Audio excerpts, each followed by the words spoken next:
All right, perfect. Thank you so much for joining us on this Thursday morning or afternoon, depending on where you're logging in from.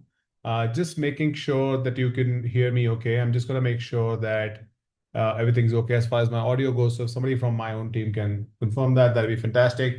Either way, let's get started. Now, the reason we picked this is because without a doubt, the most important page on your store is the product page. And that's where a lot of the traffic actually enters.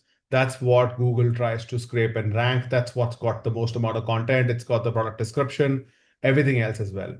So what we wanted to do is just do a quick power packed 18 pointer on, we want to do 20 points, but yeah, 18 pointer on what goes wrong with most product pages. So we're going to focus all of our energy on that. I promise to make this packed with ideas which you can go and just instantly implement. So no need to take notes.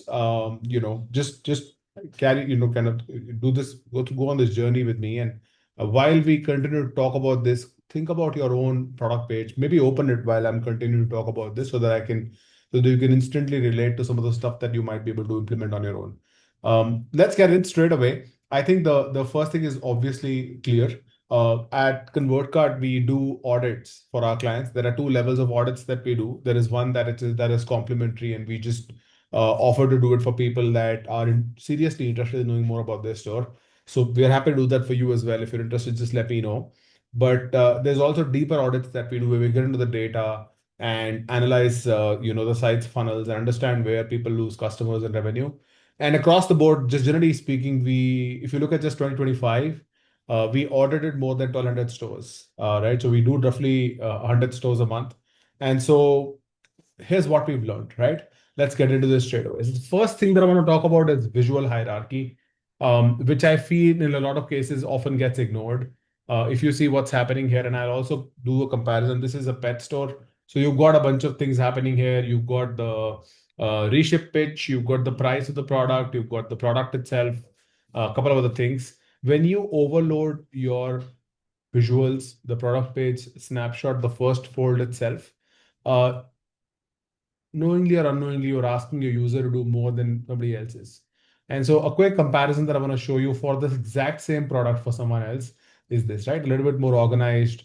You know exactly what you're getting into. So you've got the variant selection in the middle, you've got the order placing kind of, panel on the right side and the product on the left side. So very focused, very organized, no confusion. And so what's really important when you're doing that is make sure that your product page follows this attention order. Please feel free to take a screenshot of this. The most important part is the product image. That's what people spend the most amount of time on. Your product images should in fact also have information about the product itself, right? So key features, key benefits in the images instead of in the description or anywhere else, because that's where people spend most of the time. I think if you're selling on Amazon, you know exactly what I'm talking about. And then you've got the product title, which is very, very important. I'm going to talk about that in a minute. Ratings and reviews, price, key benefits, CTA. That's it. If you have to follow this hierarchy. You cannot have anything else other than these simple things that you want to do. The second thing is very simple. Do a eye squint test. When you squint your eyes, what do you instantly are able to see through the blur? Three things should be clear. The price should be prominent and clear. The product images should be prominent and clear. And the CTA button should be prominent and clear. So, very, very simple rule to follow. And then, of course, 3-second clarity. So within 3 to 6 seconds, you should be able to answer, what is this? How much is it? Why should I care? What should I do next? Right? So if your product needs a little bit of consideration and research, the next step that obviously people should be taking is going through the description and the pitch. But if it's an impulse purchase, then you don't need people to go deeper and kind of do that, right? The other thing that I feel people do a lot, especially on mobile, is confusing hierarchy of content. So I'm going to give you an example here. This is Crutchfield, very, very well known, a company where I know a bunch of people, as a matter of fact. And so if you look at what's happening with Crutchfield at the moment is you've got live chat, free shipping nudge, product image. Second scroll has all kinds of, it has a quiz, bestseller tag, shipping info, discounts, save on installation gear, etc., etc. And then finally, you have the call to action and everything else, right? So there's too much happening. The product page there are teams or there were people who were mandating adding things to it, but nobody was really thinking about where it goes. And so there's no consolidated, cohesive way in which the whole thing is laid out. So generally speaking, you want to layer the content on the mobile page, image, title, price, reviews, value prop, and CTA. And the CTA can be sticky. I think we all know what a sticky CTA means. If you don't, just let me know. But generally speaking, the CTA needs to be sticky on mobile mandatorily. And then below the fold, you can have everything else. You can have the shipping, returns, FAQs, other payment options, payment security, product details, description, all of that, right? So just keep it clean, keep it focused on the stuff that truly matters, right? Uh, I'm going to go to the next one real quick. Sorry, I just got a pop-up on my screen. Okay, there you go. Amazon cost. This is a very common one. Sometimes we think that, if you just do what Amazon is doing, you're already headed in the right direction. That's kind of a not really as simple as it's easier said than done. The thing is, people instantly realize what you're trying to do.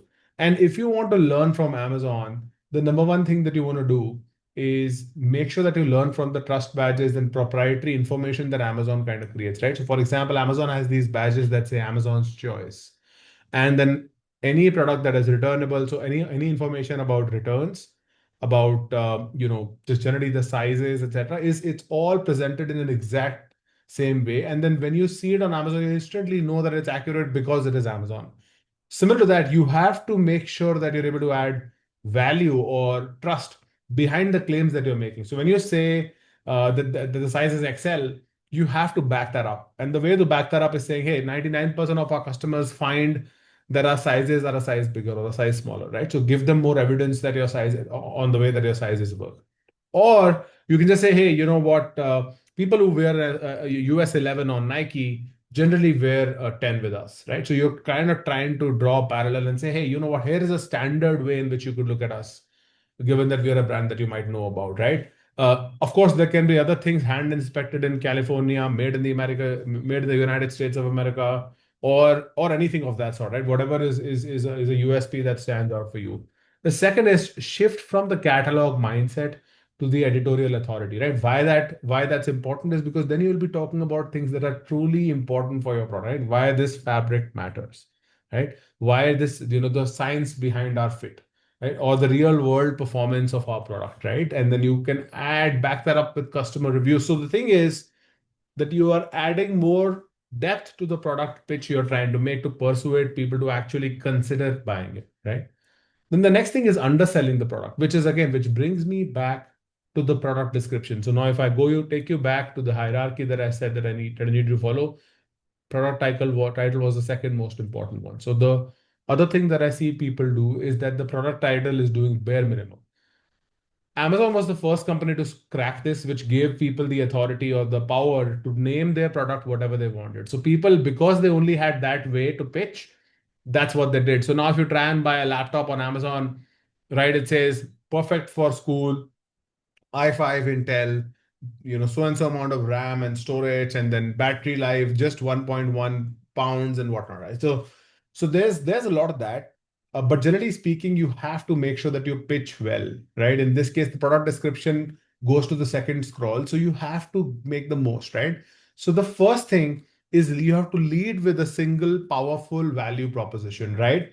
For example, the only bike shorts that don't ride up during 50-mile rides, if that's what you're selling, right? Cooling fabric that actually lowers skin temperature because summer commutes shouldn't suck. And this is tested by 1,200 cyclists, so whatever. So that one single statement should instantly solve the problem. Like we worked with Squatty Potty and more than 20 other Shark Tank brands just after they featured on Shark Tank. So traffic was solved.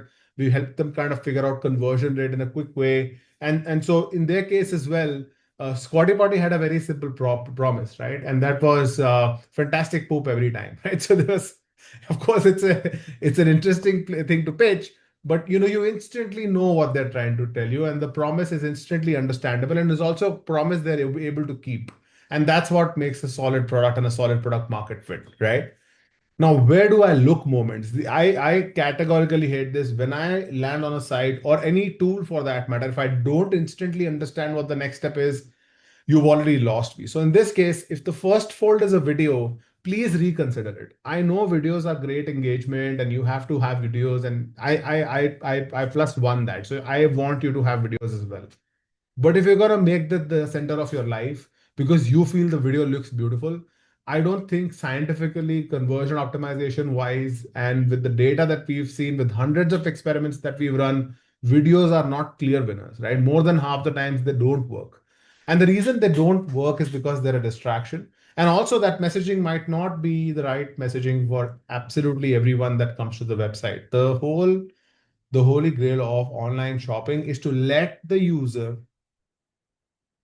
go through a journey that they feel convinced about. That's the most important. You have to give control instead of taking it. So now, if you see what happens in this case, is as I start to scroll, the whole layout starts to switch up, right? There's product on the left, there's options on the right. Then within that option for purchase, I have to choose a variant. Do I want the horizontal one, the long one? And then when I add product, nothing really changes.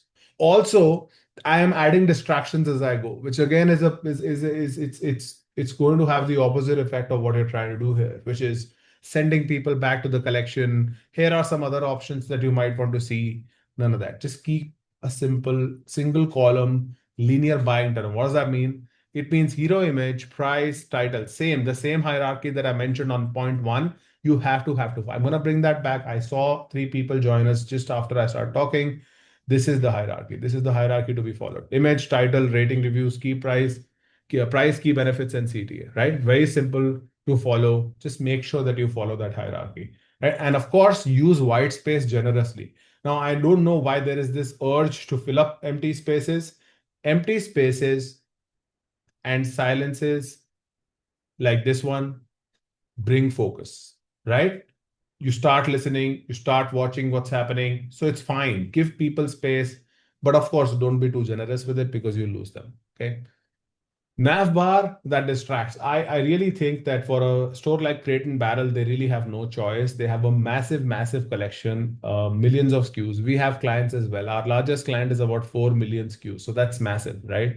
So it's extremely difficult because the number one job of a store with that many SKUs is to narrow people down into something that they truly want. But then the problem with the nav bar as big as this, about 30-40% of the screen real estate is gone. And this is actually a screenshot from the product page. I'm already looking at something that I like. And there's look at the amount of distraction I'm looking at. I'm looking at collections, I'm looking at sub collections, and then I'm looking at all of the outdoor furniture, indoor furniture, fabrics, leathers. All of those promotions are distracting me from this beautiful leather sofa, right? And so that's not welcome. What to do here is implement product mode on your website. Now, what is product mode? A product mode is what Apple does the best. So I welcome you to go to apple.com and try buying an iPhone. When you go into an iPhone, they will never talk about a Mac. They will never cross sell. They will not do nothing, right? The entire website will focus purely on talking to you about why that's the best phone in the world. And so, keep only your logo, search, and a mini card and some category links that truly matter. The large nav bar can totally disappear.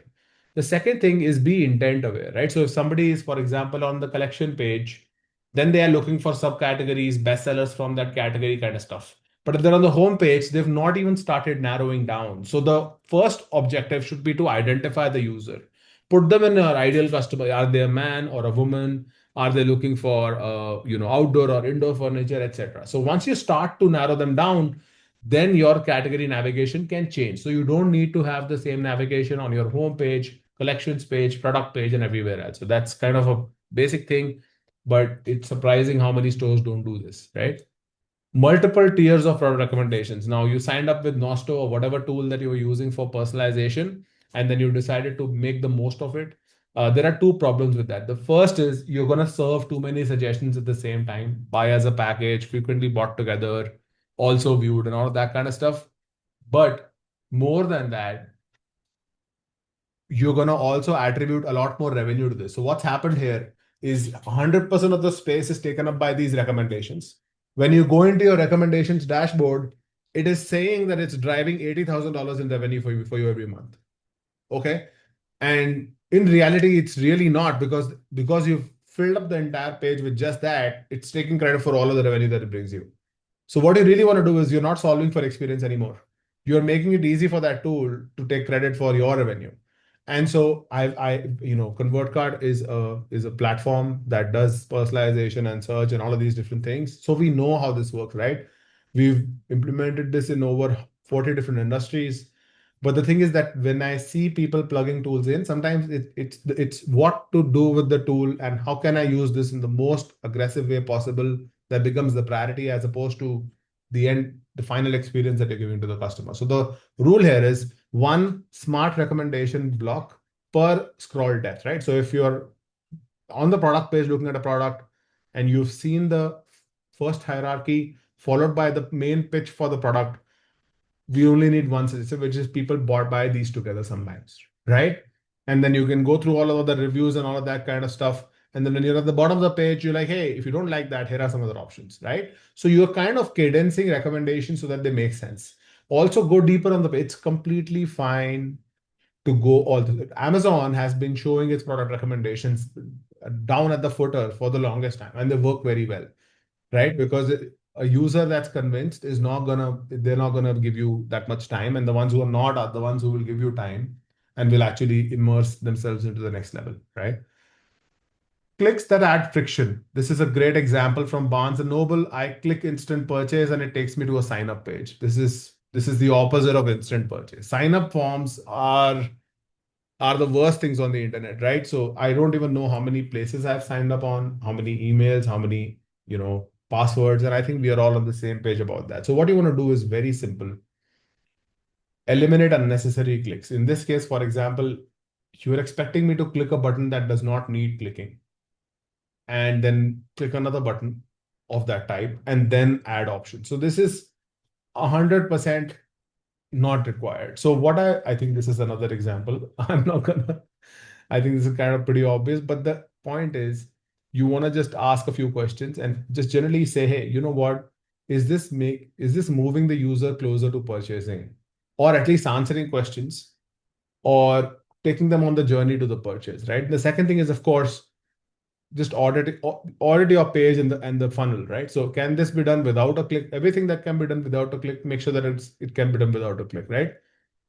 Does this click create uncertainty, right? View details, learn more, sort of stuff, right? So more information and so on and so forth. It's like in sales, for example, especially with real estate, a customer asks, hey, so is there anything else that I should know? Oh, yeah, you know what? Not much actually, but if you want to go into the history of the property, we can do that. He's not asking for that. Don't take them through stuff that you don't need to take them through, right? So just be careful about what you present. Just because you thought it's needed might not really mean that it's actually needed. So yeah, does the click break momentum is the other important question to ask, right? If you have any questions, please feel free to put them in the chat. If you have any feedback, if you want me to slow down, please feel free to put that in the chat as well. If you have questions, there's also a Q&A section that you can use. If I'm able to discuss the question while I present, I'll happily do it. Otherwise, we'll take it up at the end.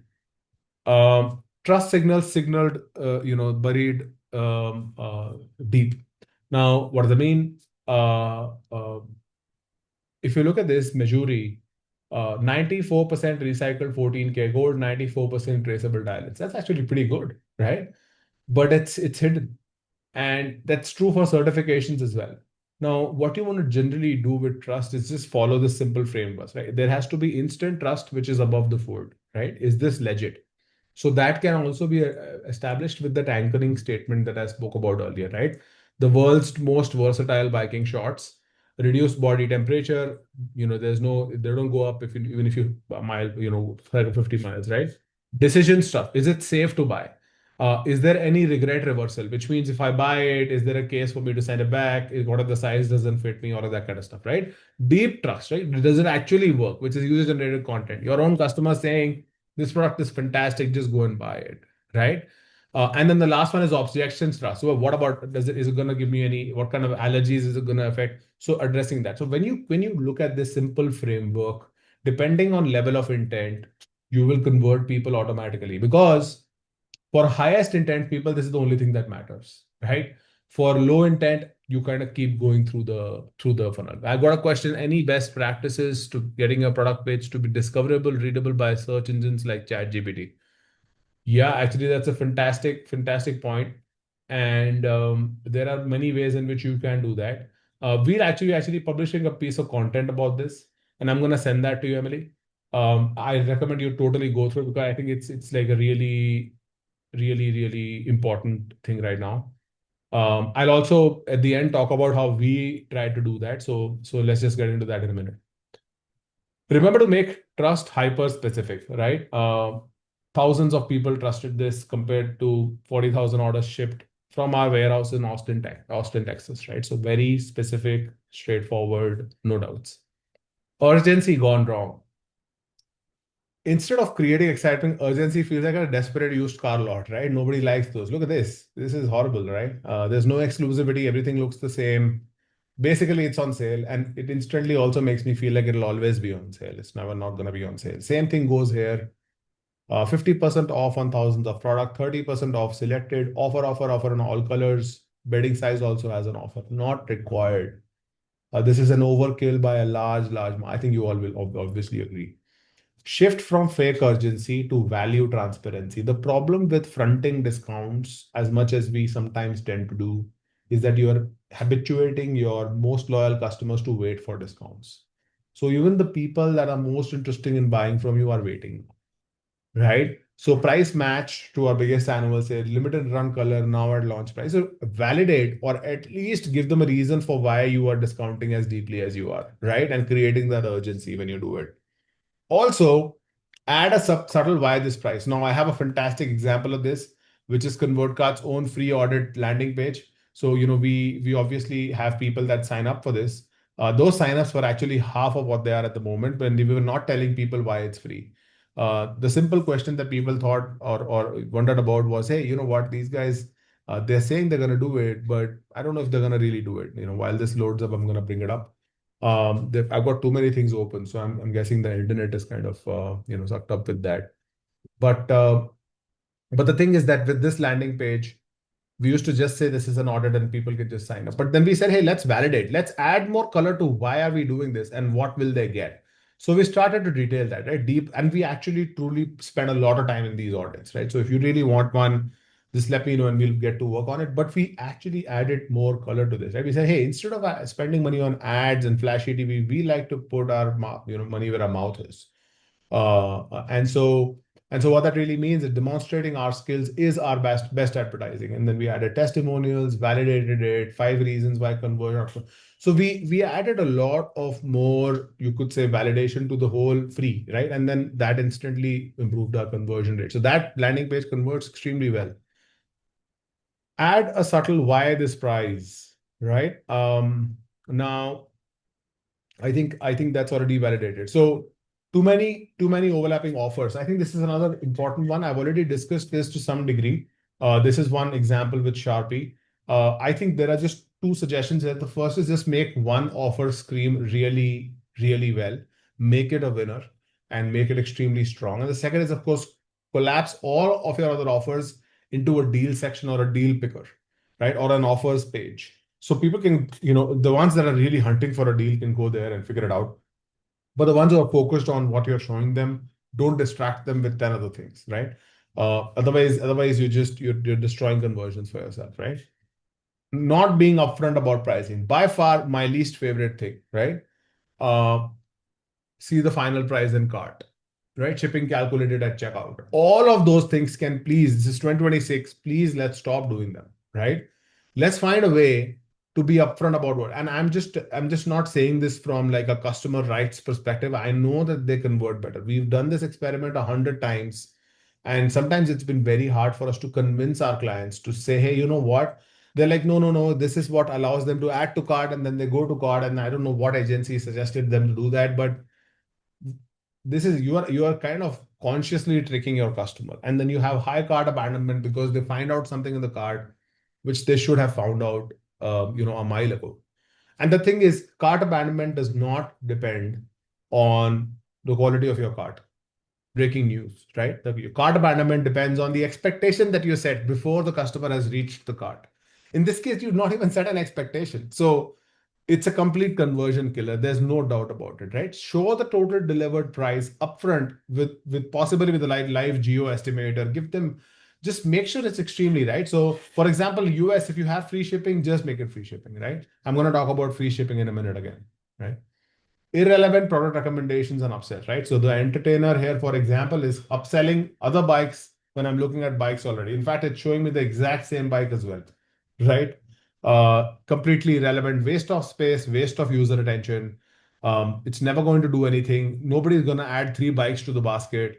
It's just 100%. I mean, I should maybe stop ranting, but it's not a good fit. Let's just say that, right? So what do you want to do? Ditch misleading labels like frequently bought together. So what has happened here actually is not that they want to add all of this together and kind of do that. They've been mislabeled, right? So that's an important thing. Second, just audit your site yourself a lot, right? It has to work for a 6-year-old. If it works for a 6-year-old, it will work for a 50, 60, 40, 30-year-old. Add subtle social proof microcopy. I already mentioned this earlier. Chosen by 87% of riders who bought this model, right? 95% of the kids that bought this were aged between 4 and 8 or something on those lines, which make people realize that there are other people in that age bracket or category that do this, right? Irrelevant advertising. So this is another important one. I think GameStop does it a lot, but I mean, look at it. Look at what's happening. I'm looking at a Nintendo Switch 2 and Mario Kart World Bundle. So I'm looking at the upgraded version of the Nintendo Switch 2. Mario Kart is a phenomenal game for Nintendo Switch, if in case you're in gaming.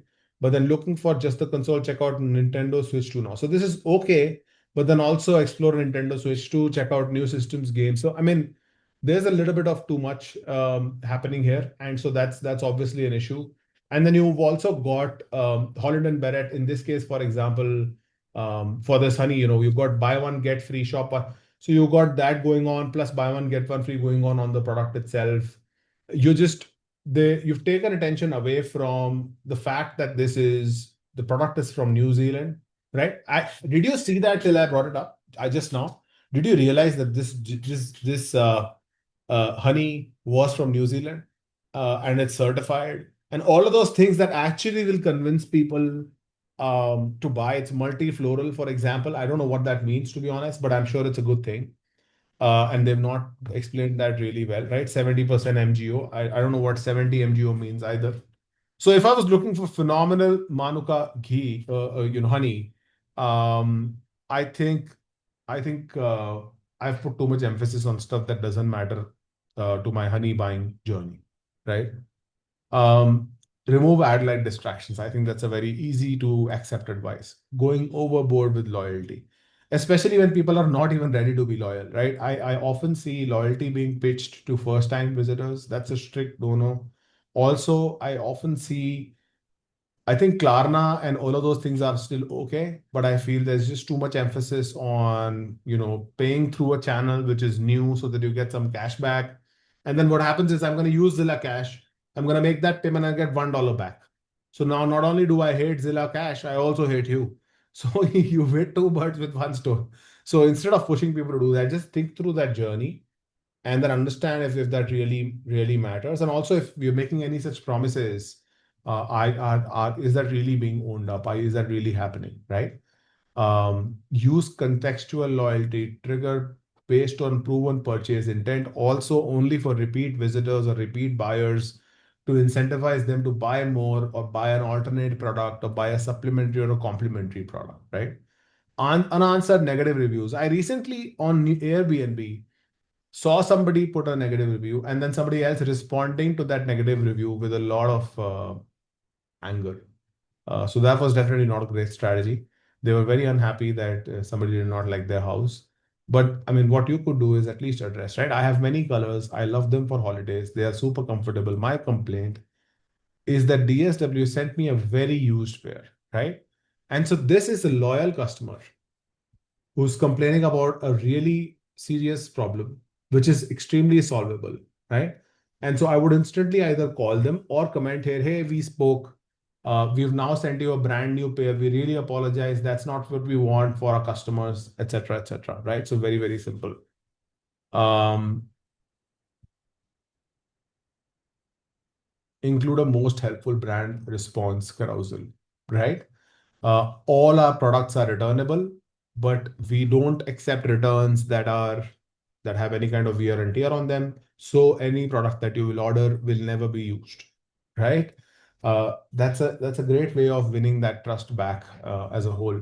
Keep your answers short, precise, and lighthearted. So, right, don't carry a grudge into your customer's review like that Airbnb that I was just talking about. Overdoing free. Look at this. This is it's crazy. There's too much happening here. I think I'm just gonna cut to the chase. Audit if your free is a benefit or is it gimmicky, right? There's free shipping, free gift in the cart, all of that kind of stuff, right? So just free has a placement problem on the internet already. Emails that have the word free in them have a 50% higher chance of going into promotions or spam. Emails that have exclamation marks in them with free have a 100% chance of going to promotions, right? So, or spam. So there's a huge miss there straight away. So you have to be very careful about this really nice word that we all like. And the final one is confusing user flows. Like in this case, if I click on sign in, I'm shown a form and I'm being forced to sign in and sign up for the FLX rewards. And that's the same thing that's happening if I click on join for free, only that the form is longer. So the thing about flow is that if there's something that can be clicked, it will be clicked, is the assumption with which you have to run the store. Which means that every time you think of adding something, it will get accessed. A percentage of your users will go and click on it. And when they click on it, if it's distracting, if it's not in the direction of the river that you're trying to get them in, then it's a disruption. And so that many conversions go. Either way, anywhere between half to 5 or 6% of your traffic converts. If you are losing even a 0.5% to something weird, then I feel that's like a 10-20% hit on your sale, maybe more. I don't know, right? Depending on what your base conversion rate is. So there's a huge, miss there. Um, Ditch pre-purchase pop-ups completely. If you can make this happen without giving up on all the benefits that that brings for you, for example, your email opt-in, pop-up, and all of that kind of stuff, um, make sure that you do it in an extremely smart way, right? Because opt-ins are extremely important. Collecting an email list is probably the most important asset you will build over time as a brand. Brands that I know have an email list of more than 50K. And because I've marketed myself, plus we've been doing ConvertCard for a few years now. But brands that have a email list size of more than 50K have a revenue retention of more than 70%. So email list is very important, but not at the cost of a destroyed customer experience. So that's it. I wanted to take 40 minutes and then gift you back some time. And of course, if you have any questions, take them towards the end. I'm going to take Emily's question now. I hope she's still, I think she's not. Let me just look at the list here. Okay.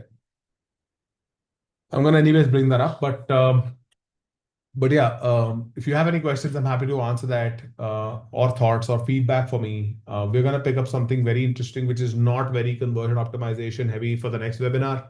I hope this was useful. I'm right here for a couple of minutes till you type out any questions you may have, and then we can go from there.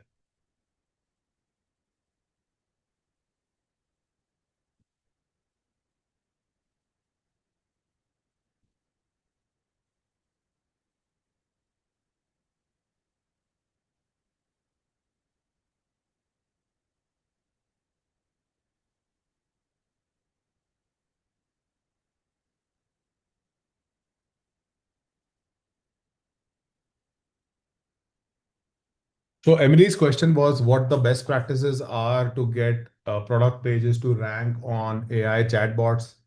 And I'll just tell you what we started to do, and some of it is actually a hack, or some of it is actually a But generally speaking, the first thing that you want to do is answer questions on your product page that people are potentially asking AI.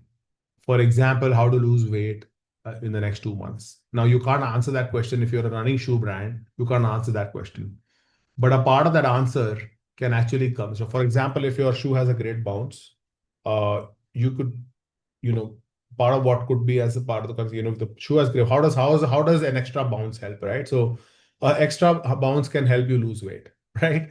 And how? Because if you have more bounce, you're able to cover large distances. Your stride length goes up, and that allows you to run more without exhausting yourself. So your endurance automatically goes up by like a 2% or 3%. I don't know if it does. I'm just telling you an example of how that works. So that's the first thing. The second thing is whatever your industry is, go deep into talking to AI about it and things and understand the general direction that it's taking. Talk to ChatGPT, Claude, Gemini, and Perplexity. Those are the four key ones that I would work on and understand the general direction that they're working towards, their recommendations in your industry. And the simple thing to do is agree with it, right?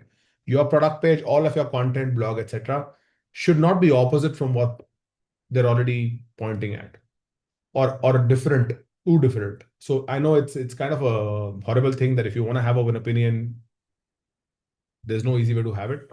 But the thing is, if you agree with it, is when you will be included.